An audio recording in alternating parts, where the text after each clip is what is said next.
What up, my freaks? RuinusInsight here with part 9 of my Total War Warhammer 3 Man-Eaters Immortal Empires campaign. So as we saw last time, we continue advancing towards the last territories of the war host of Jar, who have pretty much been destroyed at this point. Their territories and gifted to Grimgor, but then soon, most likely, will turn right back around and march the other way. Ironically, in the way that Grimgor promised to do, march from one side of the world and then march back, crumping everything in his way and all that. So yeah, big dose of irony for the black work there.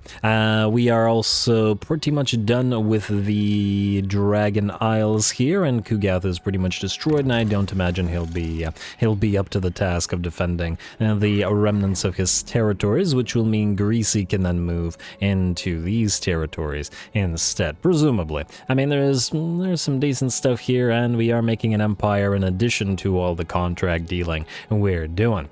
We've also, finally, at last, begun our retrofit for our main stack, our Man-Eater stack. So, a Death Cheater Zoc is recruiting those for us, and in 3 turns we'll have Golgi's stack more or less maxed out, which I'm pretty excited for. See how those guys function. Now, by a vote of 1, and just so I don't forget, by a vote of 1...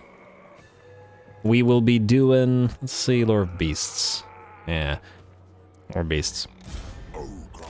By a vote of 1, the all-ranged army will be the next army, and that will be on the field, and then we'll do the all-cavalry army afterwards. So after Death Cheater Zoc finishes recruiting the units for Golgi, we'll do the range units instead for Smash Gooder, and Smash Gooder, with his toughness and his Curse of Anrahir speed reduction, will be leading the army of all-range units. We might still make space and pop at least a single unit of... ooh, wait, I have an idea.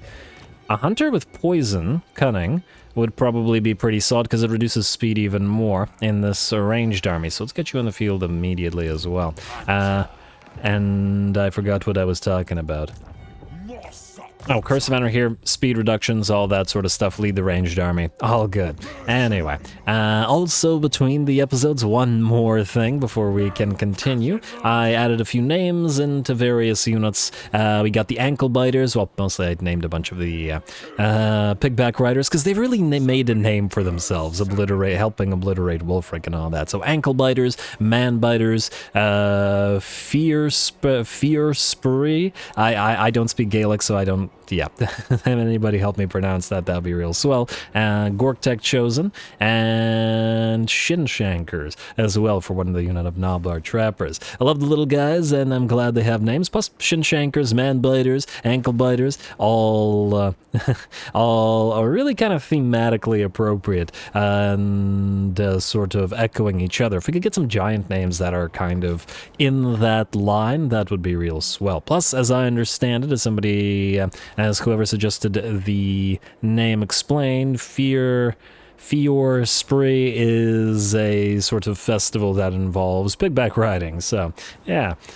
Very, very nice names. Anyway, there's probably a few other names out there I added. Okay, this is why I probably shouldn't do this between the episodes, because I forget who... oh, Iron Grinders for one of the Iron Guts, and then we'll name the rest in the Man-Eaters and stuff on field, probably within the episode, so I don't forget, because it just takes me just as long to do that anyway. Anyway, I do believe we're good to end the turn, unless I'm mistaken, and continue proceeding here. Gotta try to get that Zatan defeat trait on Smash Gooder for our range. Building upgrade available... no. I'm pretty sure we did all those. We did all those last episode. And, okay, that's not Zatan. And there was no way it was going to be Zatan since we just deleted him. I assume he's going to be down for... I hope for 5 turns and not for 8. We'll transfer the retrofitted units to Golgi's, and then we'll transfer the non-range units to the ranged army briefly, so that he can hold on to those anyway. And defeat Zatan. Payments, peace treaty. No. Sorry, Wolfric, you want peace now, but that's not gonna happen. Norska's just too valuable. All those ports make us solid cash. Razor Sack Howling Rock for 6.5k. There's a decent likelihood we'll make our way over there. I don't know whether we can do that in that amount of turns, but we'll see. Carrick Ziflin destroyed. Big name unlocked for Garisi. Brewer for the Maugate camp, and gain a substantial income. Ooh, potion of healing. Mission issued. Mission successful. Oh, that was easy. Well, the potion of healing alone is very much worth our time. Golgi is always in dangerous situations, and even though he has plenty of healing himself, he does want that. That said, we're going to start by actually giving this potion to Greasy, and the reason for this is that until he gets snacks up and running, he can't heal himself, and he's also always in dangerous positions. Frankly, we probably... Oh, right, I gotta give all the Rangers' quivers to Hunters. Well, you know what, they're not on their stone horns yet, so I don't really care nearly as much. Jade Lion, immunity to psychology, that's gonna go in the Nobblers. Let's do the potion of healing like so. Yeah, I gotta remember to put these on the Hunters. I mean, frankly, a little bit of ammunition replenishment is probably not gonna be super relevant anyway. If only we had a hero that had like a lead belcher cannon, like a sniper, like a lead belcher leader. But anyway, Greasy, you are going to... I guess we can't reach Mostros the 7th, who is... Is he gonna go for Shattered Stone Isle? Kinda don't like that. Okay, I'm gonna hope that this doesn't screw us over. Death Cheater Drolg, we're gonna pop you into March... Ooh. You don't have enough movement range to do this, do you? Alright, Greasy, you're gonna head to Shattered Stone Isle. And if Death Cheater Drolg, and this guy's probably gonna go to Shattered Stone Bay then, isn't he? If we sack this, now we still won't be able to chase him down. Damn it, I wanted to transfer those lead belchers, but I think we need to move here to be able to potentially retake them. Alright, we've also finally got some capacities for some tech thieves, so we got our first tech eater up and running. If anybody can think of a better name that is ogre-ish and appropriate for a tech thief, do let me know. Tech Maw? Knowledge Maw? I don't know. Knowledge Eater. I just want to double check that there's nothing that increases your chance to succeed for heroes. I don't think that there is, but it warrants a double check, and no. While we're at it, though, we do probably want to put the Yeti Wrangler into Smash Gooder's army, because he's going to need to... Well, also the Nobbler Inventor. He's going to need to... Probably put the Pit Fighter in Greasy's army. And we should need to... I keep getting distracted. Where's the Yeti Wrangler? Here he is. And we got one on Greasy, right? Yeah. We need to move further and faster. And longer. Harder, better, faster, stronger. Nobbler Treasurer, not necessary. Pit Fighter, very much necessary. Alright. Then... You two. New heroes. You're gonna pop into this army. We can reduce the... I guess we can reduce the count of Ogre Bulls with Iron Fist. We're not really using them all that much. We will obviously get rid of the Pigback Riders eventually, but, well, I mean, not right now. Disband these two. We'll keep the Saber Tusks, so these guys are gonna be replaced by Cavalry anyway. And you currently have a mix of heroes. I did say I wanted several, bruisers in there, and that hasn't changed. And we'll want to replace the Butcher of Beasts that we have in here with the Butcher of the Great Maw. Not that the Butcher of Beasts hasn't been great, it's just, I don't know whether we need two of them in there. Alright, and... Huh. Wait, does Greasy unlock the ability to recruit any hero wherever he is? Just out of curiosity. Go here, occupy this. Yeah, but... we're gonna take it as it is. And immediately upgrade Shattered Stone Isle, I guess. And the growth here probably won't be necessary. And, well, I guess we're building a larder, not a growth thing anyway, so that's fine. Alright, Nobbler Inventor, Shattered Stone Isle, army still doesn't have the Plague, but we can't do the Plague ship thing this time. And Bruisers. Maw Preacher, Knowledgeable, Big Daddy.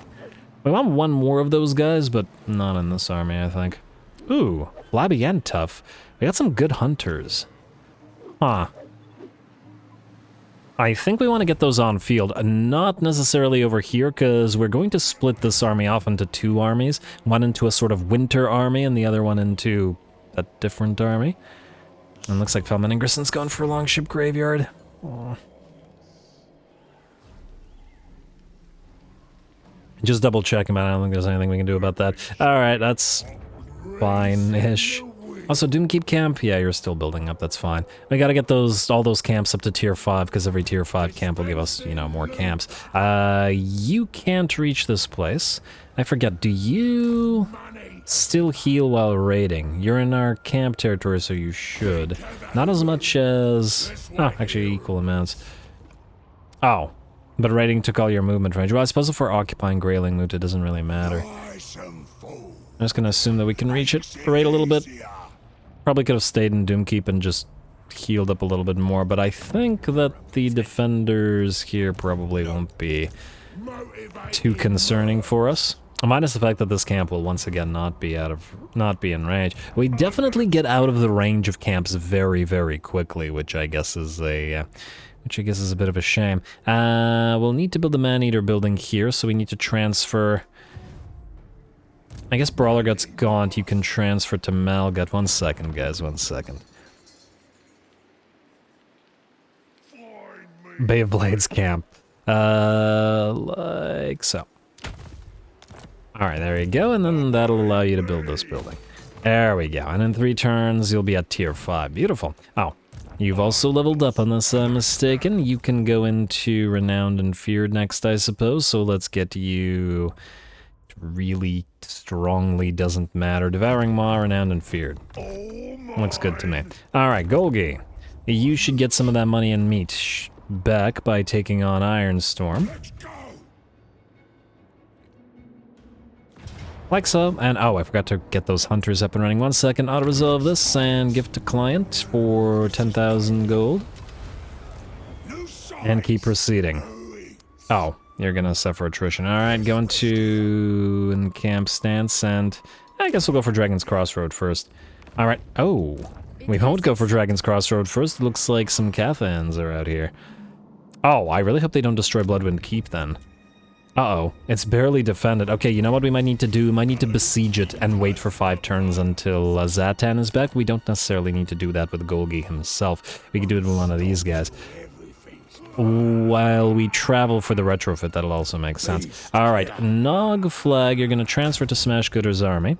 And let's get you your points so that you can increase his mobility as he marches, and then we'll deal with the rest of the points as we go afterwards. Like so. Once we actually fight. You stay here and get ready. We have a little bit of cash, so if we wanted to, we could global recruit some stuff. For example... Turn the Nobbler's scrap launchers. I don't remember how many we need in the ranged army. I actually don't remember whether I actually made a proper count, but let's do 4 for now. Anything else take 2 turns? We'll probably want a few Nobbler trappers in there. Let's start with 4. Okay, let's start with 3. Oh, you're out of... Okay. Yeah, but you recruit them at higher ranks, so we'll let you do that. Then we'll get the Lead Belchers, Ogre Pistols, other good stuff in there. We'll just keep Death Cheater Zoc recruiting for us while Smash Gooder smashes goodly. Let's also give you... I mean, you're not generating meat right now, but we want All-Consuming Stomachs, I guess, active once you start moving, so we'll wait a turn. Alright, Brawler Guts Blout. You need to proceed as fast as you can towards Longship Graveyard. You'll suffer attrition, but this will prevent Felman Ingerson from landing there. These guys are being really annoying, so I think we're going to need to move the Brawler Guts Gaunt army out there. And while we're here, we'll get these 2 hunters up and running, and we'll transfer them into whatever army they need to go into once they are needed. Once we split off this army into 2 different armies. We still need to build those Thunder Tusks there, but we need one of the tier 5 camps to do it. So we'll wait. Also, I want to figure out where we want to send our Winter Army. I would perhaps think that the Winter Army should advance this way towards the Chaos Dwarfs, because, I don't know, do a little ice versus fire thing. It might be entertaining. Anyway, Smash Gooder, you're good. You're gooder. And I think that's all that we gotta do this turn. Still, the key here is to get the 30k from Oscar Trollkeeper. Please don't die out there. I assume he is at war with these guys, so if they send Miao Ying or Jiao... Huh. The western provinces have the Bastion, while the northern provinces are protected by... That's interesting. Huh. Not what I would have expected. The contiguity of the territory is also kind of weird because of that, where there are the respective empires, but what can you do? Anyway, building. Still need money.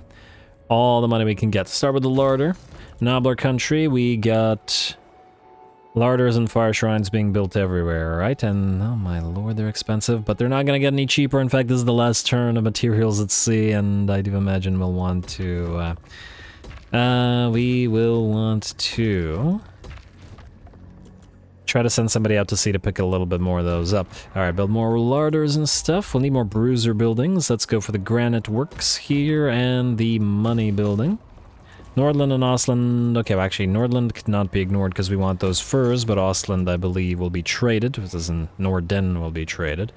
Or we could just keep it. It'll eventually generate like 1,000 gold or 1,200 gold per turn, which ain't bad. And the Haunted Forest we'll keep ignoring because 6,000 gold is not something we're willing to pay for a single settlement right now. Alright, rest of that looks good to me. I just want to double check in quick deal if there's a trade agreement possibility. Defenders of the Great Plain are pretty much destroyed, so there's no point. Mountain Eaters we will be attacking shortly in order to confederate them, so no. And hopefully they have a few camps that we can borrow as well. They're not fighting Grimgor, are they? No, they're not. Okay, good. More camps is better. And I think that's it, unless I'm mistaken. And obviously we'll do the Bugman's quest as soon as this army is retrofit. Frankly, we could have done it at any time. I just wanted to make sure that we would actually get some good use out of it. Or not some good use out of it, that... Hey, Kugat's back. That we would be able to... Oh, he's running. Hopefully he's not going for the Haunted Forests, that would be really annoying. I wanted to get the fully retrofitted army working with them. Interrupting my thoughts with other thoughts, and oh, what the heck? Carrick Doom has fallen to the Heralds of the Tempest all the way over there, meaning Kolek is most likely over here rather than over here. Just kind of interesting. We were still gonna take the Challenge Stone, so that hasn't changed, but a bit odd. And I see the Cathians have moved away from the Dragon's Crossroad without sacking it or raising it. That works just fine for us. We want Zatan after all. I'll auto-resolve this. And gift declined to 12,000 gold. Beautiful. Sorry about the plague, greasy boy. Lichbone Pennant is fine.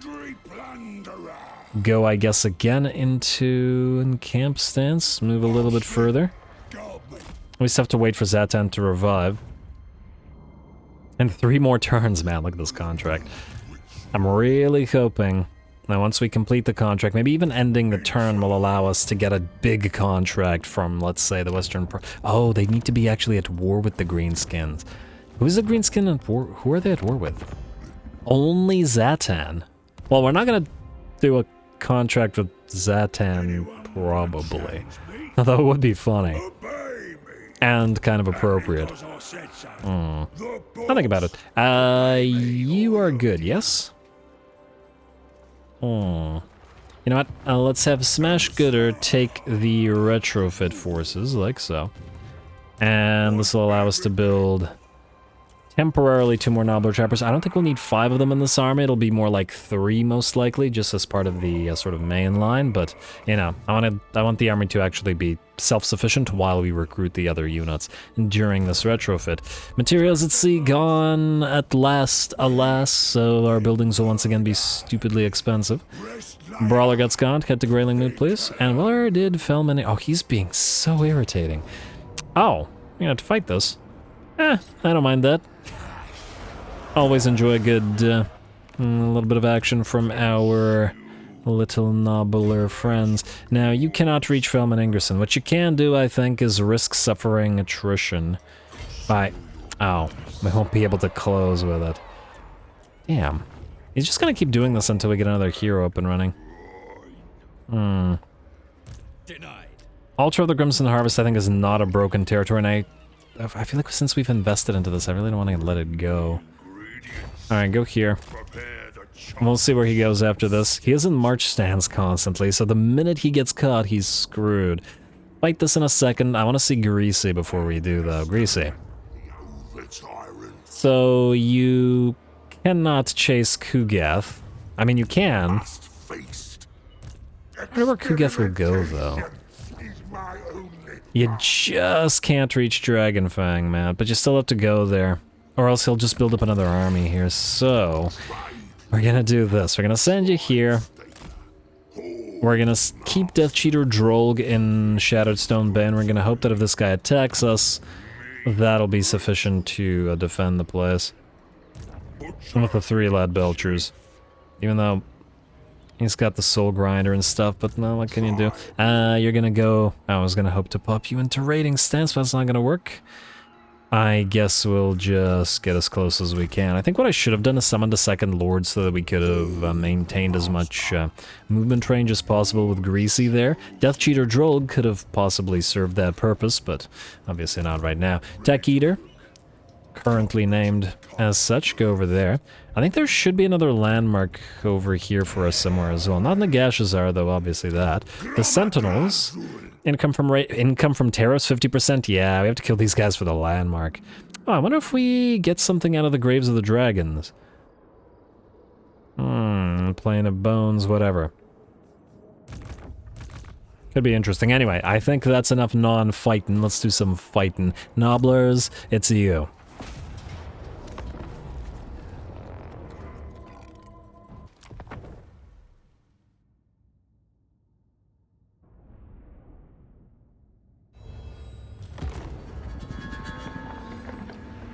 There's gold in this for us, if we kill that lot properly first.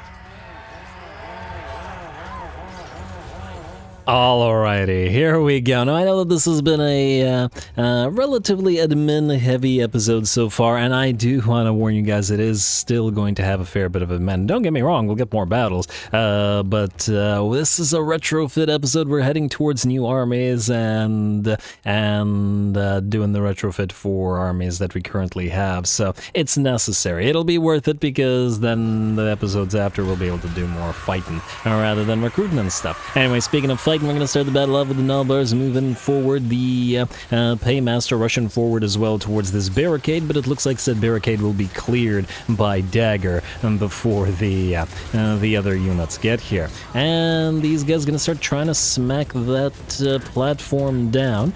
I think it's a little bit of a weird design that these buildings essentially only have one attack point. You see how these guys are all sort of bunching up around this little point and kind of getting in each other's way? Why not have made at least multiple attack points on each individual structure? Not that it matters over much. And we're going to have the Nobbler Trackers and the Scrap Launchers bring down that tower which was annoying us and start streaming forth into the city as soon as that barricade is down.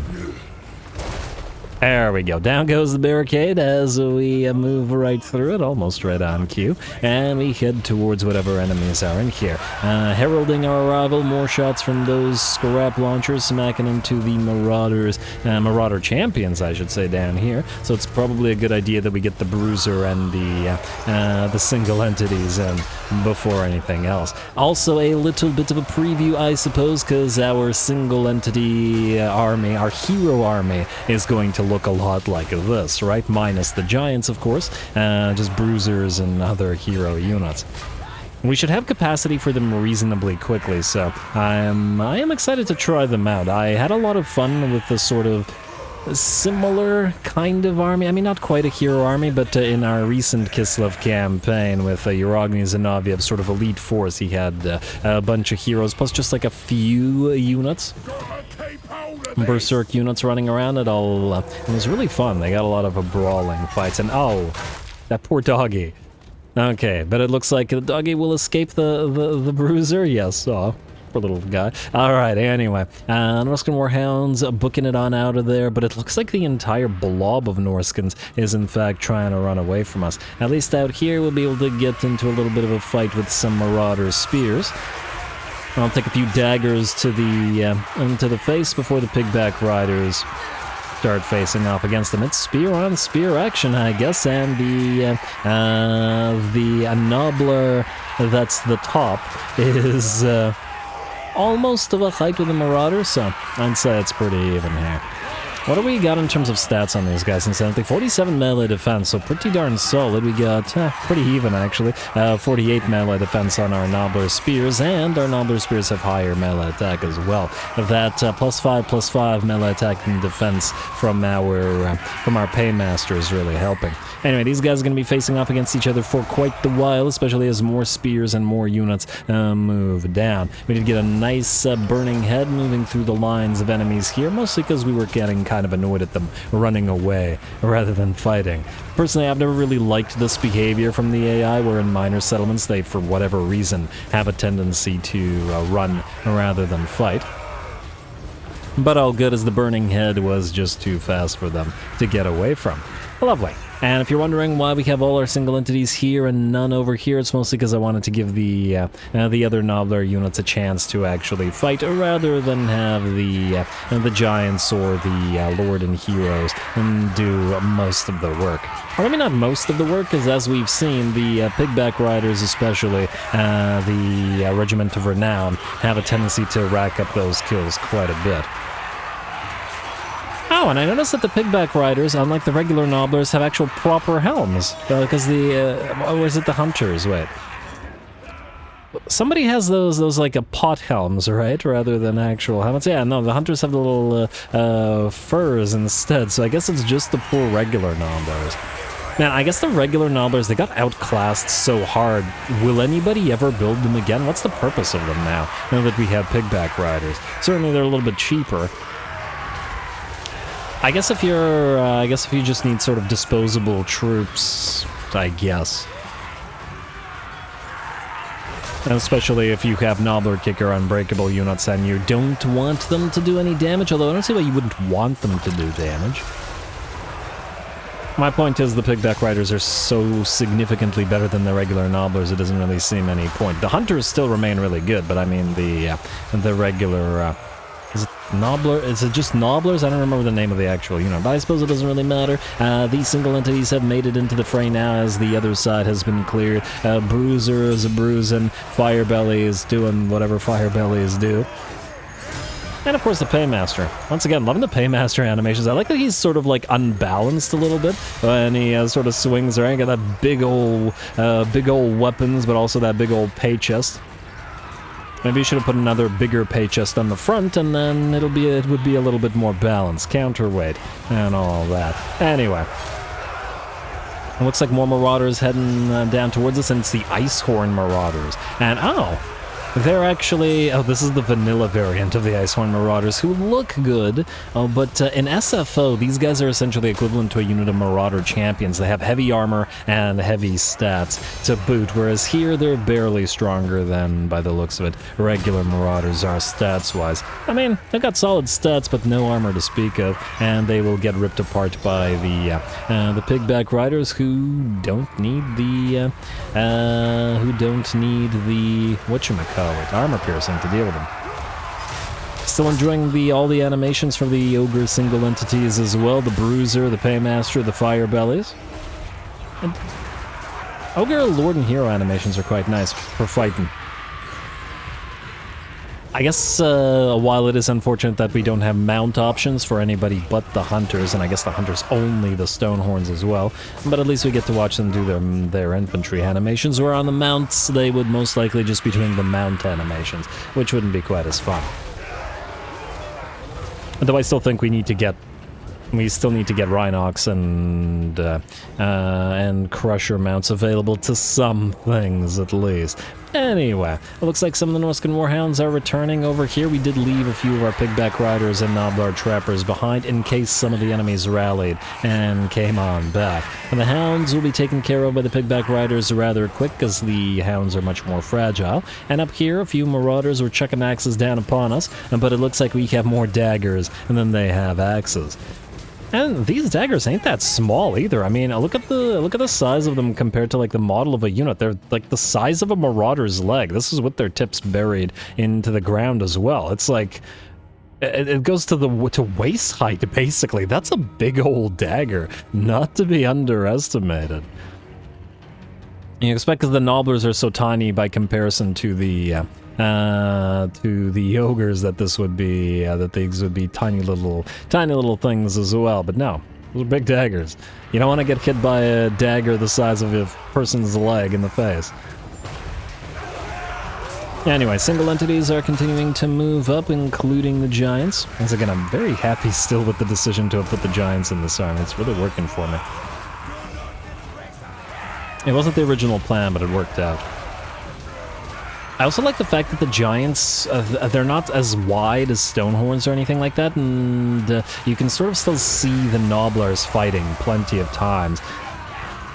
Instead of just seeing, for example, the Stonehorns or the Ogres rushing around. The giants tower over the battlefield enough so that you can see everything. Anyway, looks like our fire ballies activate their Fire Incarnate, whatever the heck that ability is called, that allows them to reflect some melee defense. Flame Incarnate. And it does look fairly cool. Now, as we know, I've turned off the, or I've gotten that mod again. And that reduces the effect, so we're not seeing a lot of these spell casting effects on field, but a few of the things, like, I don't mind that Flame Incarnate. Look pretty neat. Wondering if we could make a fire, or no, there's nothing in the roster that actually does fire damage other than the fire bellies. And yes, technically speaking, we can use the Flaming Sword of Ruin over and over and over again on a blob to make it constantly do fire damage, but there doesn't really seem to be all that much of a point. At least not as far as I can tell.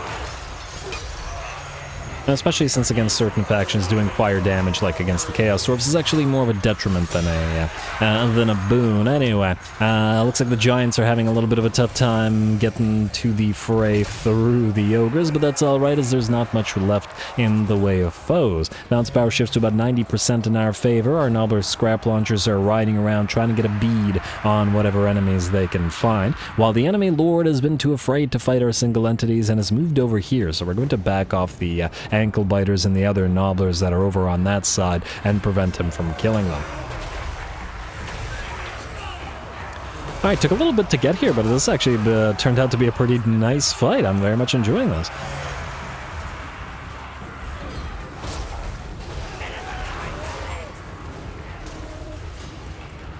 Alright, but good things can't last forever, as I believe the balance of power is rapidly shifting towards the enemy's breaking. Couple more units, should they shatter, and will give this battle to us. More likely than not, once we break down this this barricade, the enemy's army will fail. I'm gonna try to get a few more launches of scrap at the enemy Marauder horses, who, interestingly enough, weren't attempting to fire at the scrap launchers, or rather at the giants and whatnot, but it looked like they've given up their lord, never having attempted to even fight our single entities, and having run away from fighting the single entities over on this side. We'll book it on out of there with full HP. Maybe he will escape, and maybe he will not, but I imagine his Dark Masters won't be too happy with him.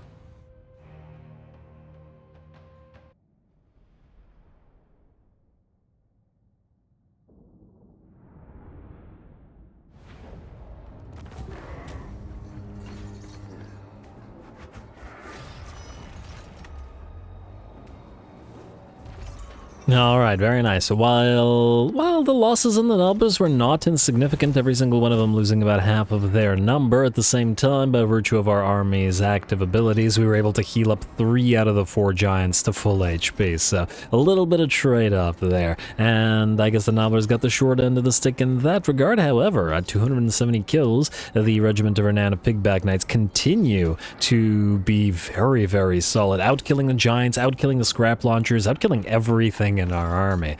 Very nice. Surprisingly effective unit. As for the others, it looks like the Gork-Tech Chosen are just going to inch out one of the other units of Nobbler Pigback Riders. So, good job to them. Alright, now we are going to occupy the place, as we're occupying everything in Norska now.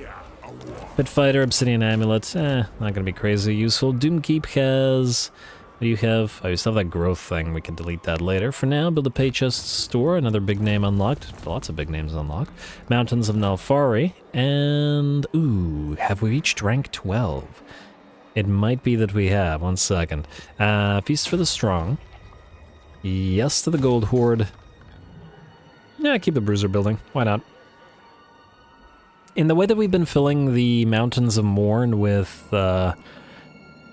Slaughtermaster, with Butcher and Firebelly buildings, we can fill up Norska with Bruiser and Hunter buildings, just so that there's a little bit of balance, and yeah.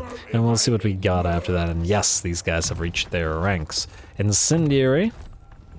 And Incendiary for you, more uses and cooldowns for spells. Bruiser, oh, I guess it was this army that really needed the levels. Ah, we'll get there too. You have all the good stuff, or at the very least your unique stuff. Let's get you Lucky Nobblers for that physical resistance as you're kind of fighting the fights for our Ogre Paymaster. As for the Paymaster himself, I still haven't decided between Keep Walking and First Dibs. He doesn't need to be as strong a fighter as a Bruiser, but Vigor isn't going to be as strong in vanilla as it is in SFO. Oh, you know what? We'll get Ravenous Fighters. Gotta get that 15% missile resistance for the Giants. Definitely needed. I think they have like a 50% base missile resistance in SFO, so that, you know, they're not immediately sniped by everything range. They still have trouble with it, but it's a lot better. And I think you can get them up to like 95% or 90% missile resistance via various upgrades. So it makes Giants a lot less vulnerable to just, you know, being brought down before they can do anything whatsoever. And I do like that. Also, I just want to check, what big names did we get after you guys? Perfect Vigor for Saber Tusks. Huh. Wait, I don't think we have that on a moment. I mean, I guess that'll still go into... I mean, we still want to split this off into the Beast Army and the Winter Army, so we don't necessarily need the Perfect Vigor and the Saber Tusks here. And by the looks of it, neither of you two have that. Okay, so that's actually a nice pickup. What about you? This is the same guy or is it a different guy? Huh. Wait, if you get stuck and sniped from this, you lose stock. I mean, you still get the range and missile strength, I guess. I smell quarry. Huh. That's funny. They both get the Perfect Vigor for Saber Tusks. Wasn't expecting that, but nice. If we do keep the Saber Tusks in this army, though I'm not certain we will, because we need a 5th Gorger, and then we need, well, I guess we'd want to replace the 2 Stonehorns with the Thunder Tusks, and there just isn't too much room for Saber Tusks there. Then I guess 6th Gorger and 2 Yetis, and then put the Saber Tusks in this army with, you know, more regular Stonehorns. I mean, these guys will get transferred there and stuff. Yeah, that makes more sense. We've always wanted to split them off, so it does make sense to do that there. Anyway, let's see who else needs to do things this turn. Death Cheater Drolg, I don't remember who you are. Oh, right. Waiting for Kugath. Oh! You know what I should have done? I should have had you go after Kugath while Greasy brought up the rear. This way I wouldn't have had to deal with it. Oh, whatever. I'm just gonna hope that it won't matter. You have plenty of spells available to you as well, since... I mean, you're a solid lord. We can still use you as a lord to lead stuff. Frankly, between Flabby and your levels, you could have actually led the ranged army. It's just that you were in the wrong place at the wrong time, I suppose. Recruitment continues for 1 turn here. Bounties are fine. Let's do building, and let's proceed. Let's do the stupidly expensive building. Karakrakatan. You know, I think we'll focus on, 4,000 gold for 1 counting house. Man. Alright, let's get the Fire Shrine here because it's cheap. I'm gonna hold off on getting any of the too expensive upgrades for a bit, because we want to be able to recruit stuff. And we'll do level 2, but not level 3, basically, on everything. I think that'll make sense. Keep building those Fire Bellies and Butcher things, though, and we will still want to upgrade all of our, you know, building tiers. Let's do that.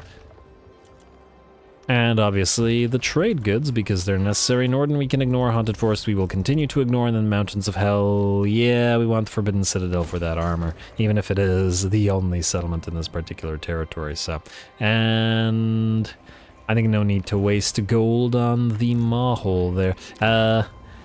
These guys are very much still alive, so I was hoping to use both armies to go after Felman Ingerson. I'm starting to feel like we need to sort of get the Beast Army and the other army going as soon as possible. Out of curiosity, how close are you to building Thunder Tusks? You're not there yet. You're nowhere close. You're like 12 turns away. And while we could do them globally, it's probably going to cost like 10,000 gold per Thunder Tusk. 5,000 gold, it's still too much. And 5 turns on top of that. Wait, 1, 2, I just want to double check. 1, 2, 3, 4. We should have 5 camps on field, shouldn't we? 1, 2. Oh, right, the Maugate camp. You're also not to Thunder Tusk. How are you doing? You're also not there. Yeah, only Golgi's camp currently has it, but Golgi's camp is needed for Golgi, at least for a few more turns. Alright, I guess we'll wait. Or, wait a moment. There is another option. We could start pumping this army full of like a second army full of saber tusks. It'll still be sort of capable of moving. Now, another question. The saber tusks are quite fragile. Even with the perfect vigor, even with all the buffs that we put on them. I'm wondering whether we should use the Paymaster rather than the Slaughtermaster in the second army. Now, the Slaughtermaster gives casualty replenishment and no particular buffs. I think we'll do the Paymaster. I guess the only problem with that is that we'll still need... It's not like you're paying Saber Tusks, but I guess you're not really... You wouldn't really be paying these guys either. But then we'd still need a mage, that's the issue. And we'd still need healing. It wouldn't really change that. What do we have in terms of Maw Slaughter Masters? We have a disciplined one, which ain't bad. And we could do Lure of Beasts, but oh! I mean, we could get this one temporarily. We could make use of Death Cheater Drolg, right? What does he have? And he has Flabby, and he has Beasts. He won't be able to heal, which is the big issue, but it does feel appropriate to have a Beast Slaughter Master command the Beasts. And he needs to be reset anyway, because he has that useless Ogre or Bolt Charge on him. Yeah, I guess we'll use him, but for now, we'll still want to start recruiting until we use him to replace. Let us... And we could still get this guy on the field. We'll still be able to cast. Get a few more Saber Tusks in there. Wait, can you recruit Gorgers? You cannot right now, but in 2 turns you will be able to. So recruit some Saber Tusks and then go into Gorgers. You are not close to Mournfangs. What about you? You're tier 5. You have Mournfangs available. You are moving towards Stonehorns, but I think for those things we'll need the more expensive stuff up and running. So it'll be a bit. You actually could build Gorgers right now, though. So we could start it up at Bay of Blades and then sail out. I was going to put these hunters in it, but I guess by the time you recruit these hunters, we'll have arrived there anyway. So I think that's what we'll do. Alright, hunters go there. We're going to need more hunters in the army as well, because it'll be our, you know, beast army as opposed to the winter army. I don't like Tactician, though. And we will need one more Bruiser for Golgi, and Firebelly is somewhere. And at least... Well, definitely more Tech Thieves. Alright. Get the new Lord up and running. Slaughtermaster. Wait. Yeah. Slaughtermaster, and we'll start with you, Targog. And whether we keep you or delete you, we'll have to see. For now, Beyblade's camp. Start on those Saber Tusks at low rank. Oh. We could reduce their recruitment cost and then we'd have to reset you, but that might be worth our time. It's only 15%, but it is additional recruit ranks and stuff. Yeah, let's do it temporarily. And, oh. I could have used the Tyrant for the recruitment for that reason. Wait. 1 second, guys, sorry. Brawler Guts. Yeah, so you guys have the Impressive Wealth trait, which give us additional recruitment rank and recruitment cost, but the Slaughter Masters don't have that capability. Meaning, with the additional ranks, we could probably use another guy. Am I too lazy to do that? I'm too lazy to do that, screw it. Unless it's... Well, it's still 4. That's fine. So this, we're gonna reset you in a few. Healer, Quartermaster, Brutish Enforcers, and Renowned and Feared. There you go. The Cookmaster has new boy. 1 second, just double checking. Okay, no, we're good, we're good. well, maybe good's a strong word. Anyway, get more saber tusks in there. And there will be sort of like a pile of saber tusks and a pile of, well, some blood vultures sort of flying and running around our big old stone horns and hunters and whatnot. Big old hunter army, essentially. Yeah. Alright. Now that's good. That's good. Not as good as Smash Gooder, but good enough. Skip, and turn. Still gotta get to that expensive guy. Alright, now, Death Cheater Droll, will you be able to handle this? Kugath's going to be the big issue here. Let's hope that you can manage to pull this off without us having to rebuild those lead belchers. Go.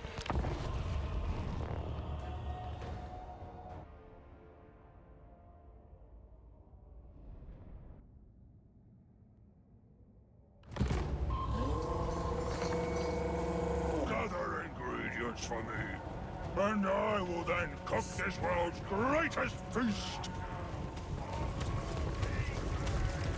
Alright, here we go. I would wager that this may be a toughie for us. The idea of bringing Kugath down with his 15k HP, his massive amounts of healing and resistances is what is giving me pause. I do imagine that the Soul Grind of Nurgle will be quite annoying as well, and in fact, to deal with those two major annoyances, the way that we're going to do it is thusly, or deploy is thusly. There's a big old tree line, and we're going to try to use this big old tree line to protect ourselves from fire, from both Kugath and from the Soul Grinder. They can potentially dish out quite a lot of damage, so we are going to have to be careful there. That said, the tree line also does block us, so we are still going to have to deploy our lead belchers over at least a little bit to the left of the trees, wherein they can still fire and dish out as much damage as they can. The enemy does have Exalted Plague Bearers, as well as those Plague Ogres, and as we've seen already, the Plague Ogres have pretty darn solid stats. 41, 54,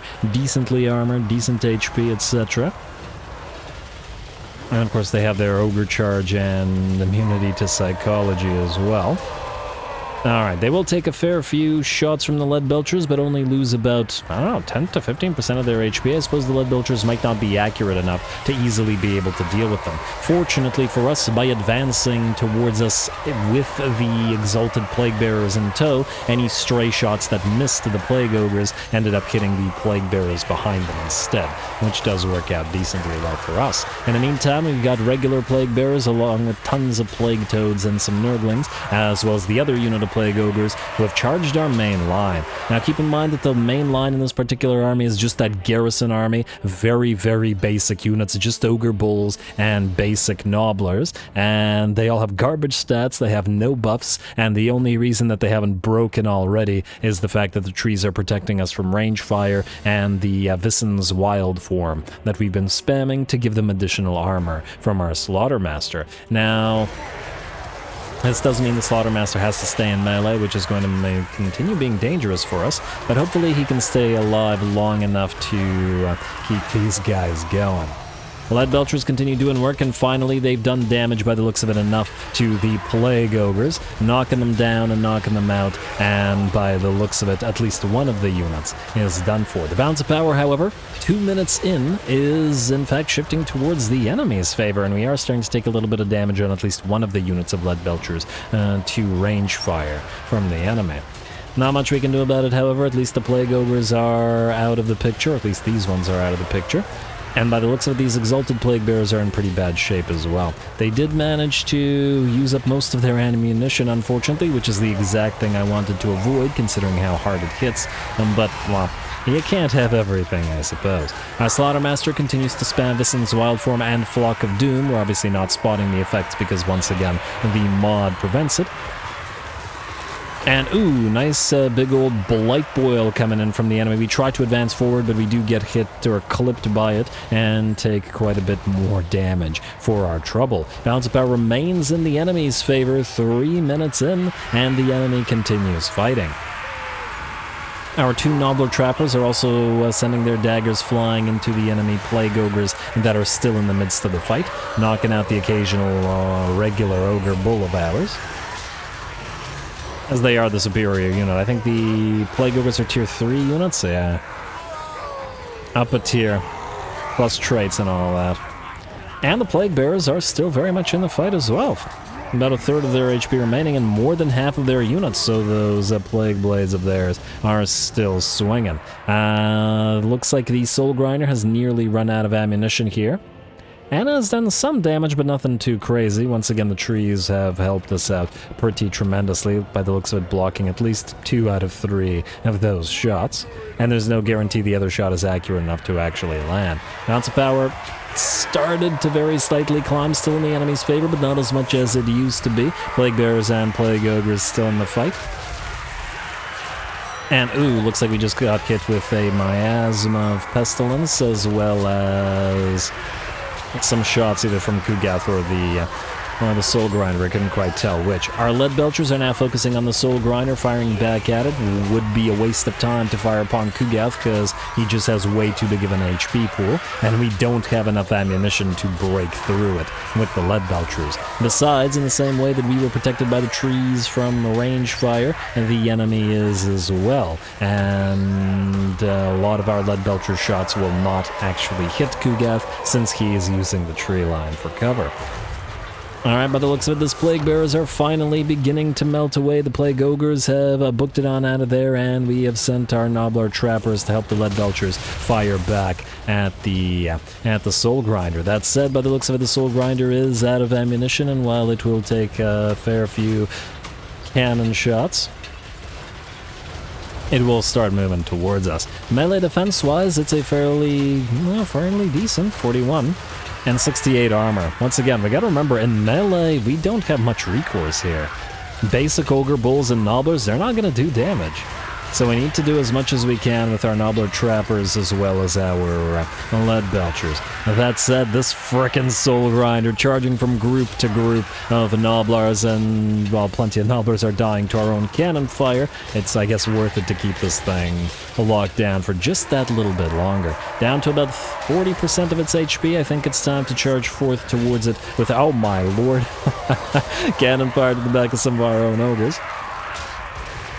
There we go, charging forth towards the Soul Grinder with the rest of our melee troops in the hopes of bringing it down, while the rest of our Lead Belchers will use what ammunition remains to try to do at least a tiny bit of damage to Kugath, who's lost about 5 to 10% of his HP so far. Balance of power, I'd say in our favor now, 55 to 45%, but this is absolutely anybody's battle. We had a really close fight against Kugath the first time we met him with Grease's Gold Tooth, granted when he was still using only basic troops primarily. But that was against 3 stacks. And it still took absolute ages to do anything to Kugath at that time. And you gotta remember that he forced a lot of units to rout that even attempted to fight him. He may be a hybrid lord, hybrid lord, ranged and caster and melee all in one, but yeah, he's definitely ludicrously strong in melee. Alright, and that Soul Grinder, it's absolutely holding on. Still 15% of its HP remaining, and hopefully the Kugath doesn't have the mana for another Blight Boil. Still attempting to fire at him with those Lead Belchers, but our ammunition is nearly spent. Which I guess is fine, because we'll need to move into melee anyway. So those trees aren't really allowing us to make a dent. I suppose what we could have done is backed off, however, Kugath would have just stayed in the forest firing as long as this Soul Grinder was alive, so that doesn't really change anything. Alright, keep moving towards this thing. Somebody deliver the finishing blow. Unfortunately, by virtue of its animations and the fact that it keeps getting staggered, it keeps getting knocked away from all of our units. They refuse to surround it or are unable to do so. Unfortunate aspect of the game's engine is that units really don't seem to like to surround other units, despite the fact that you would think that they would attempt to do so. Anyway, at last the Soul Grinder goes down after a long battle. Kugath's lost about 30% of his HP to those Lead Belchers now, but I think we'll probably only have a couple more volleys left before they have to charge in melee. He's still had at least one Nurgling, or at least a few more Nurglings to send our way, both of his range attacks and the fact that he can summon Nurglings as well. So we're going to charge forth, and he's going to get those Nurglings going. Slaneshi giggle. Alright, and there he is. He had actually begun melting away, but the AI cleverly used that potion of foolhardiness to give him unbreakable, and just as he began melting, which is a really good use of it, as this prevents him from taking damage from melting for as long as it's up, basically.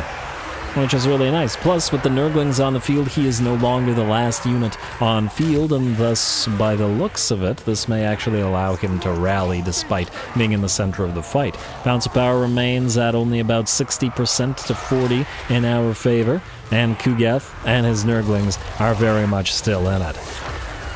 And he's still casting, by the looks of it, another Miasma of Pestilence coming down and removing our melee attack basically completely from our Ogre Bulls down to 1. The last of volleys from those lead belchers coming in, but I think only one of them has a couple more shots and the other ones are plumb out. Kugath finally down to almost half HP, and the summoned Nurglings are nearly dead, but I do believe he has repeated uses of that.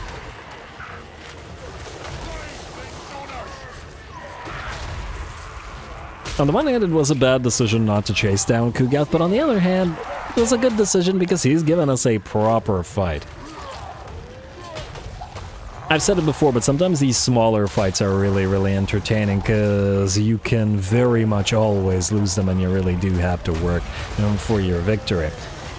Cast coming in on that Vissen's wild form. Looks like he had at least a little bit of mana remaining, and Kugath once again gets back into banishment. Dismembers on him, doing basically no damage, but every little bit counts as Kugath sends all of our forces running yet again, with the exception of the Slaughtermaster. Death Cheater Drogue, looking to cheat Death and cheat Nurgle himself as well, as he's facing off against Kugath alone. He's actually... did he reach his healing cap, or was it always like that? I guess it was always like that. But still impressive that Death Cheater Droll didn't run when everybody else did. A few of our units will rally and we'll keep attempting to mob Kugath until we get rid of the last of his HP. He's down to 10% to 15% maybe now. Still chucking Nurglings at us and vomiting on Death Cheater Drogue, but by the looks of it, it won't be enough. He is banished at last, and will melt away in an explosion of vomit and pus and blood and whatever. Pyrrhic victory, and you know what? Well fought, Mr. Drogue. Well fought indeed.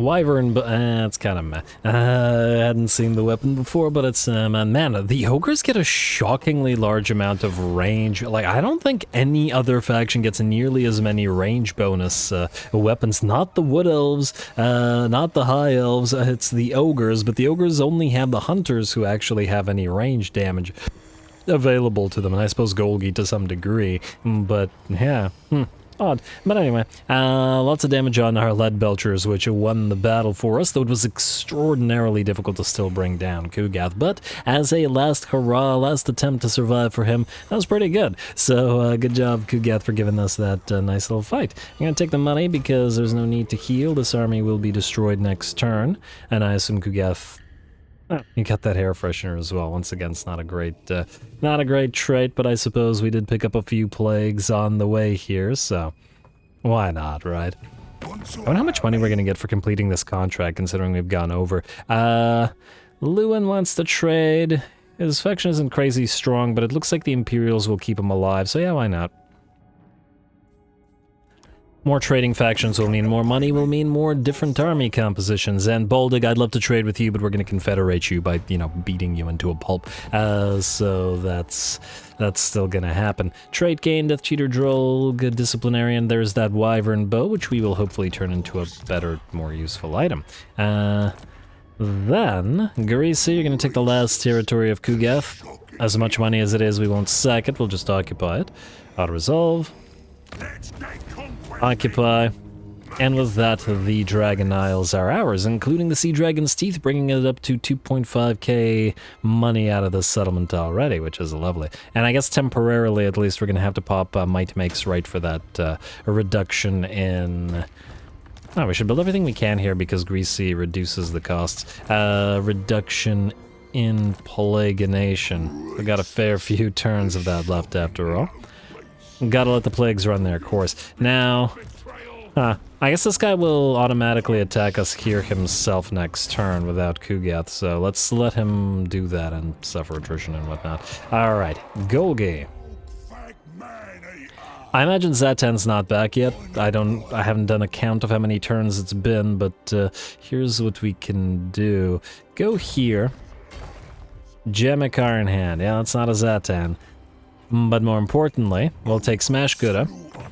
Smash Cutter, take everything here except, I guess, one unit of okay, a couple units of Nobbers. Most of the stuff needs to be transferred. Like so. Death Cheater Zuck can keep recruiting the range stuff, while the retrofitted stuff will be... Gonna suffer... Oh, you're not gonna suffer attrition if we move here? Because you're in camp territory, or camp range. We will, however, want to activate all consuming stomachs, so... Well, I guess preemptively we should reactivate everything, but... Oh! Did I just move you? Oh, I just moved him out of range of the camp. Oh, my bad, but whatever. Confirm. I don't like it how it, like... It says no attrition wherever you go, but it doesn't... You know, like, it showed us that there wouldn't be attrition here, but it stopped doing that as soon as we reached the edge of this, so the screen kinda doesn't help us in that. But oh well. So... Here, what we'll want to do is we'll want to get a couple of Thunder Tusks, at least. Definitely, yeah. Definitely start building those. Do we need 3? I'm gonna say 2 for now. 2 Thunder Tusks. Let's definitely get 4 Iron Blasters for now. It's an all-ranged army, after all. And we'll definitely get some Ogre Man Pistols. Where are they? There we go. Man-eater Ogre pistols. Ogre man pistols. Yeah, we'll get these guys in here as well. We already got... Oh, we need more lead belchers. Considerably so. I mean, we need all that stuff, so yeah, just keep doing what you're doing. I need that Zatan thing up and running. Next up, Oscar Troll here. He's just sort of hanging around Red Fortress. Maybe he's looking... Huh. I wonder if he can revive Village. That would be interesting. How are the contracts looking? Yeah, I guess nobody can give us a... Ooh, look at that. Reichland really wants us to attack Sylvania. This would actually be a really good contract to take. I think it'll come back, and I think we will probably take that for Reichland or for whoever to attack the undead. And just because we can move down to Scrag right after. And just want to make sure that we get the stuff set up here before we move. And obviously complete the contract. Got one more turn until we do. So I guess we'll leave it with one more turn then. Alright. Let's keep moving. Brawler Guts Gaunt. You will need to head down there, but I guess we'll go for Monolith of Bjorkil the Bloody-Handed first. And... that'll be fine. I was about to say you won't be able to heal here and you're still damaged, but oh! Got a... Guardian for Marauder Champions. Wow, they got a nice landmark there.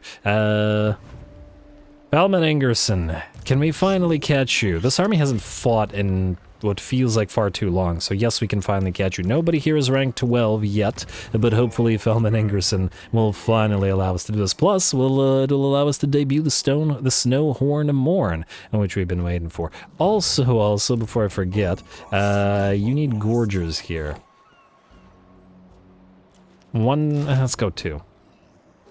2 Gorgers, let's get a few more Saber Tusks. And you guys are still going to pop into this army, and we'll have to pay attention to some degree to the camps and their various buildings, and... You know, I'll transfer some meat again between the episodes. Most of them are fine, they're still just taking their time to build stuff. Anyway, finally, SNOWHORN and MOURN, go, debut, do your thing. Felman Ingerson, you've been really, really irritating, but you've brought way too many Marauders. I think the last time we fought with this army was when that bug was still up and running, so the Gorgers and the Yetis were not nearly as effective as they should be. Let's see how they do with the bug gone.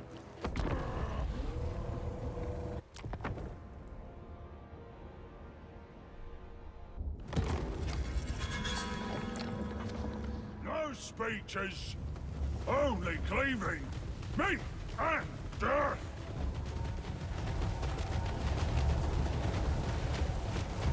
Alrighty, here we go. Slaughtermaster and Butcher both moving together, and why did they give? I guess they gave them both the same peg leg because they didn't want to do the reverse of the animation, because they'd have the same running animation. But why would every single Butcher and every single Slaughtermaster all have lost the same leg?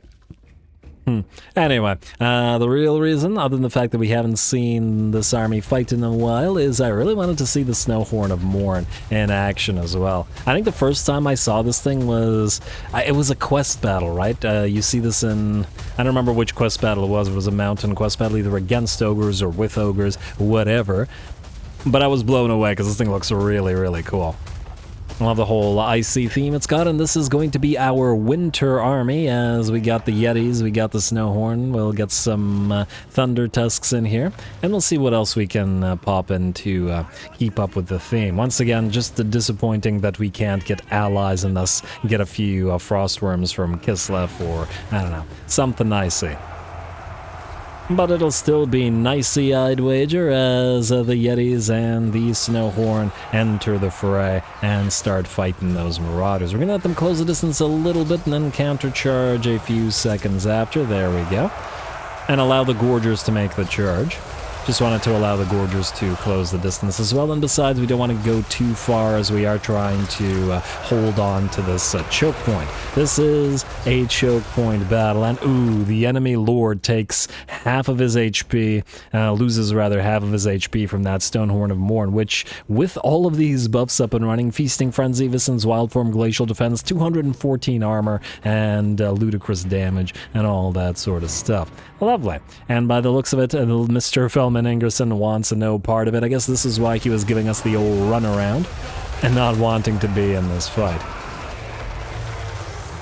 Stonehorns are also really nice models as well. And not to worry, we'll be making good use of them. Hence all the retrofits happening. Stonehorn of MOURN, absolutely king of this particular battlefield, running down Marauders. There we go, look at all those beautiful charges. Can't wait till we get Crushers and Mournfangs as well. We'll put some Crushers in Greasus' army, because he is a little bit more of the, well, just generalist elite army as we've started to do. And of course we do have that all-cavalry army that we'll have coming in, but since we're doing the all-ranged army first, Greasus will still be able to make some use of that cav before we get there. Anyway, Yetis and the Stonehorns are holding the enemy off quite well. I also want to point out that with the combination of reductions, Frostbite and the Chilling Aura from the SNOWHORN, the enemy Marauder's speed is down to 17, which is very, very slow. Got a few units that can apply poison in here as well, and the enemy will barely be able to move. Alright, do you even have the Chilling Aura, or are we... No, we don't even have the Chilling Aura, do we? We need to get the Chilling Aura from the Thunder Tusks. Alright, well, we're working on it. Soon, I'm sure. Unfortunately for the enemy, this, if they had more Marauder Hunters available to them, this would have probably been a little bit easier for them. But alas, it looks like the relatively limited numbers of regular Marauders are getting absolutely overrun. Saber Tusks are in this fight now as well, together with the Gorgers. And of course, we'll be a little bit more Gorger-tastic with the with Scrag the Slaughterer's army, but we'll just well, as soon as we get him on field. Don't worry, guys. I remember Scrag. He's still alive down there. Well, we wouldn't be able to afford his army right now anyway, most likely. Anyway, with that, it looks like Felman Ingerson is done. He has no HP, his troops are broken and routing, and the battle, once again, is ours. Lovely to see that SNOWHORN, and, well, I'm excited to see more from it.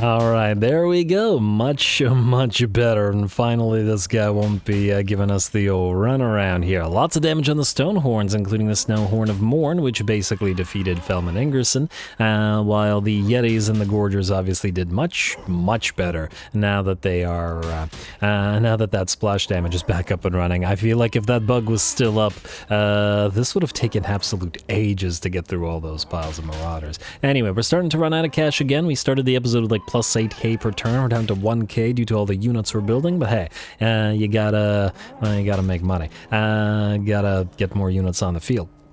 We will, I guess, ransom cap. Say everything else is too minimal.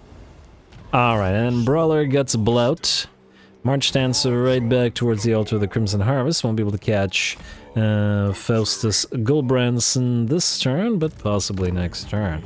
Alright, Scroll of Power. I also did manage to try out that Bang Stick, Slaneshi Giggle, and during the fight, but the damage is so lackluster, it basically did nothing. We used it in a massive pile of Marauders, and it basically did no damage whatsoever, so funny name, disappointing item. We will transform it into a better item, as in, you know, combine it. Anyway, finally, I believe this army's reached rank 12, so Poison Master for you, sir. Definitely Gore-Soaked Master, and we don't really need the Emissary of the Great Maw nearly as much. Could probably have used Bone Crusher in that particular battle, but I guess we're okay for now. Hunters, rank 12.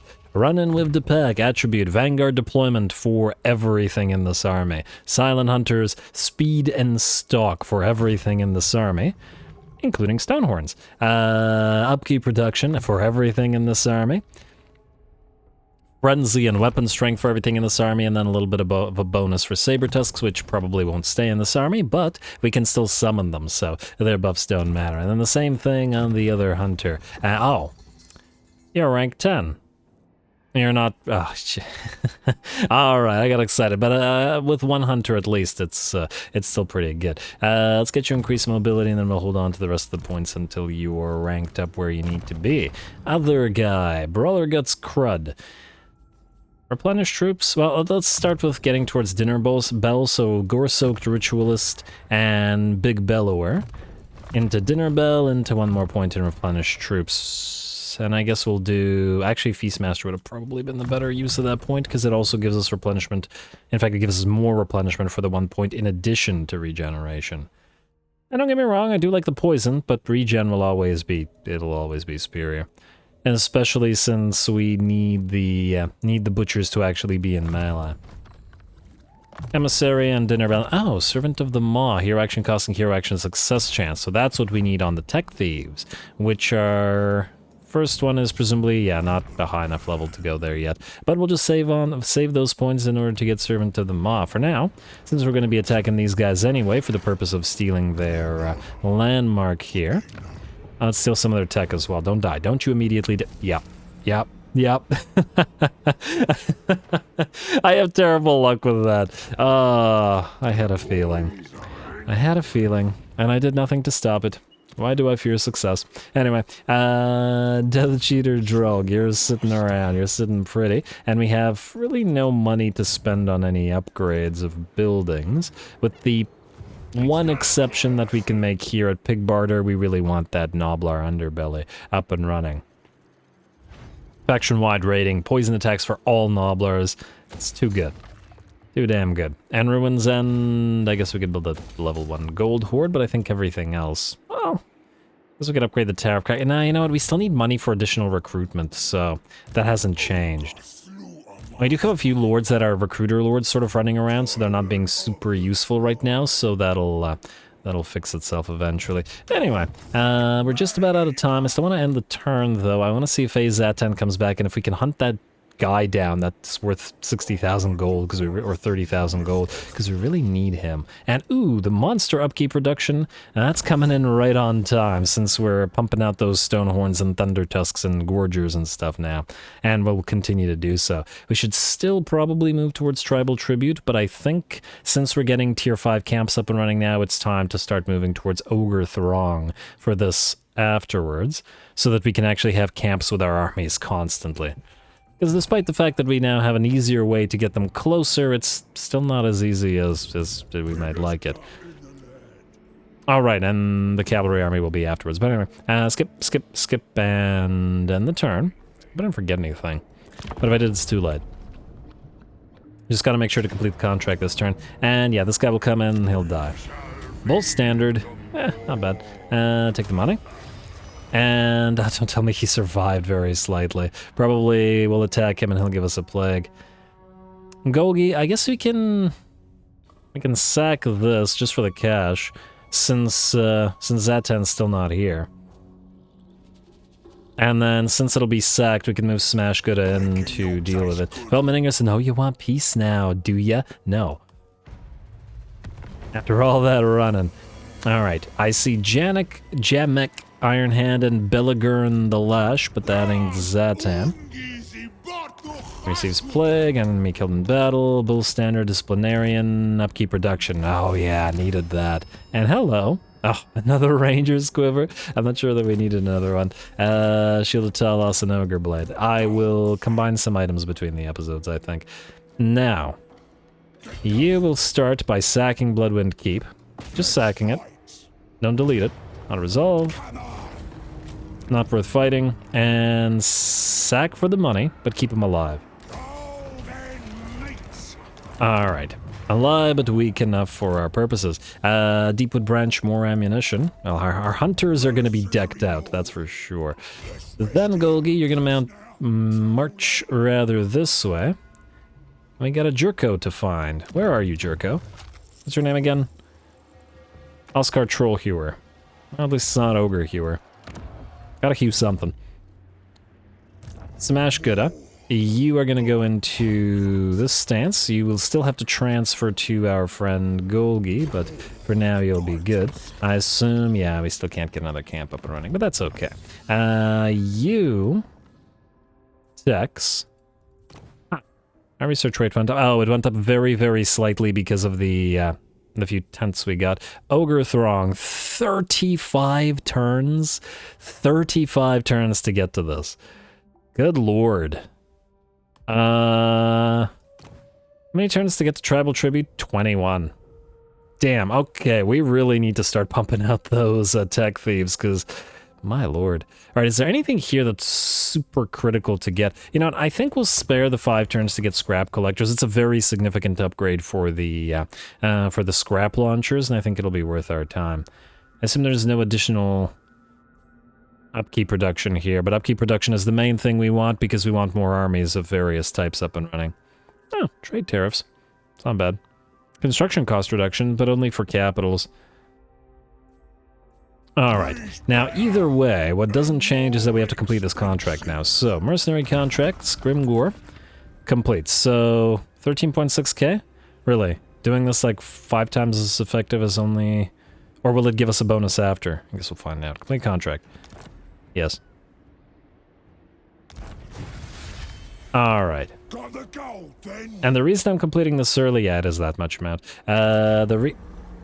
Stay at war. The reason I'm completing this early is because we want to mill the contracts probably at least one turn. I'm hoping somebody will declare war on Grimgore, and then Grimgore will immediately... Oh, he doesn't like us.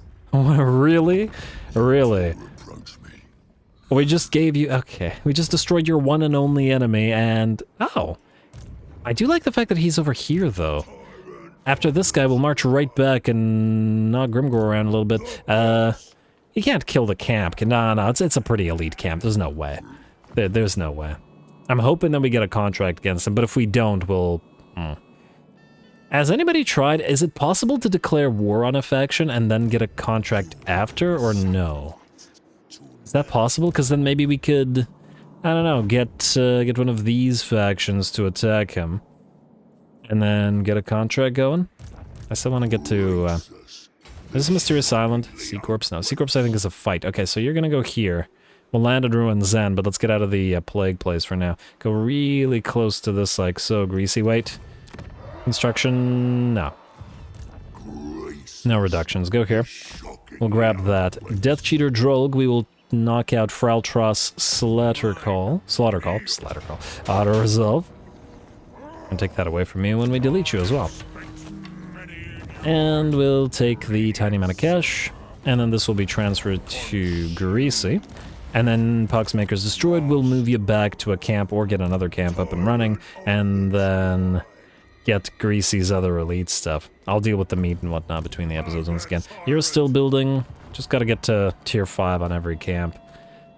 Well, you're the only one that we could pack up right now, but your guy's actually recruiting, so that's not gonna happen. Anyway, folks, I think with that we're more or less out of time. I don't imagine we need to fight this. Oh, you know what? That'll be... Well, we'll save another Nobbler fight for next episode. Let's hunt down this guy. I'm so freaking sick of this little Norscan faction. Kill this. He's gonna run away this way. Hopefully by going around this, he won't get too far. Don't you do it. Don't you do it, AI. AI? No? Okay. Oh, freaking had to go. I hate when they go around like that. Auto resolve, teensy bit of damage, but it's fine, especially since we're retrofitting this army as we speak. Take the money again. We should have taken the meat. March stance, go into Dietershofen, you can heal there, and then we're going to pack Ice Bay, and we're going to take it, and then that faction will be gone for good, which will allow you to, I guess, move this way to Troll Fjord, and maybe Bellicor? I would like the defeat rate of Bellicor on our main stack, but I wouldn't mind Brawler Guts Blout or even Brawler Guts Gaunt here to take it. Kind of would be funny if the Nobblers also defeated Bellicor. They're doing good work, after all. Anyway, you are still building those Gorgers, and we still need more Hunters.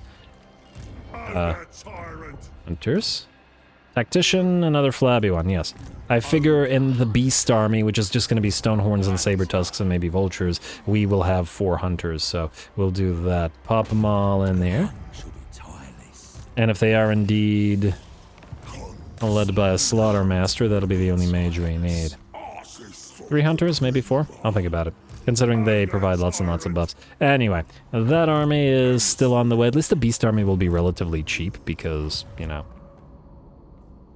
the Saber-Tusks and Vultures are very, well, they're very cheap. Anyway, as I was saying, I'm going to call the episode here. Next episode, we'll take a new contract. We are now at 7 out of 15. And granted, that one took a while, but we got a lot of benefit out of this, so I think it's worth our time. Plus, I don't want to win the campaign before we get a lot of our different armies, more different armies up and running and doing their thing, so I think it's not a bad idea to have done it this way. So, we'll finish up north here with Golgi next episode, and then we'll move him down, hopefully close to Scrag.